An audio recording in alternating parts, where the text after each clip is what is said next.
కూర్చోబెట్టడం మేము ఒక చెరువుని కబ్జా చేసామంట. నాకేం పనిలేదా? నిజంగా మీరు అన్నట్టుగా కబ్జా చేస్తే ఇల్లు తగలబెట్టారా? నాది వచ్చి మీరు ఉంచుతారా నన్ను? ఒక్కొక్కళ్ళు కూర్చోబెట్టి 111 జీవోలు ఏమేం చేశారు అటు చూసిపోండి, అటు చూడండి. నిజంగా ఈ రోజున తెలంగాణ రాష్ట్ర ముఖ్యమంత్రి గారికి చెప్తున్నా, రేవంత్ రెడ్డి గారికి చెప్తున్నా, ఆయనంటే నాకు ఇష్టం,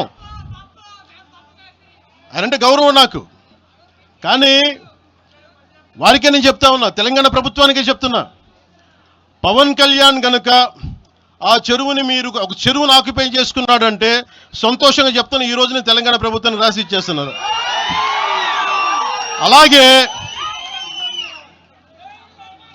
అలాగే లెఫ్ట్ మేము వామపక్షవాదులు అని చెప్పి ఒక ఎనలిస్ట్ మాట్లాడతా, ఇది ఎలా ఉంటుందంటే ప్రపంచ కార్మికులారా ఏకం కండి అని చెప్పే వామపక్ష భావజాలం ఈ రోజున ప్రాంతీయతకు వచ్చింది. ఆ వామపక్ష భావజాలం చెప్పే వ్యక్తి అనలిస్ట్ ప్రకారం ప్రపంచ కార్మికులారా ఏకం కండి చెప్పే వామపక్ష భావజాలం ఈరోజు ఎక్కడికి వచ్చింది? ఆయన చెప్పిన విధానం ప్రకారం ప్రాంతీయతకు వచ్చింది. క్యూ న్యూస్ లో వీడియో ఎడిటర్లు కావాలను. మీడియా రంగంలో మీ టాలెంట్ కు ఇది సరైన వేదిక. 3 నుండి 4 సంవత్సరాల ఎక్స్పీరియన్స్ ఉండి Photoshop, Premiere Pro, After Effects లో నైపుణ్యం ఉన్నవారు కావాలను. ఫ్రెషర్స్ కూడా అవకాశాలున్నాయి. ఆసక్తి ఉన్నవారు వెంటనే సంప్రదించండి. 8143001981.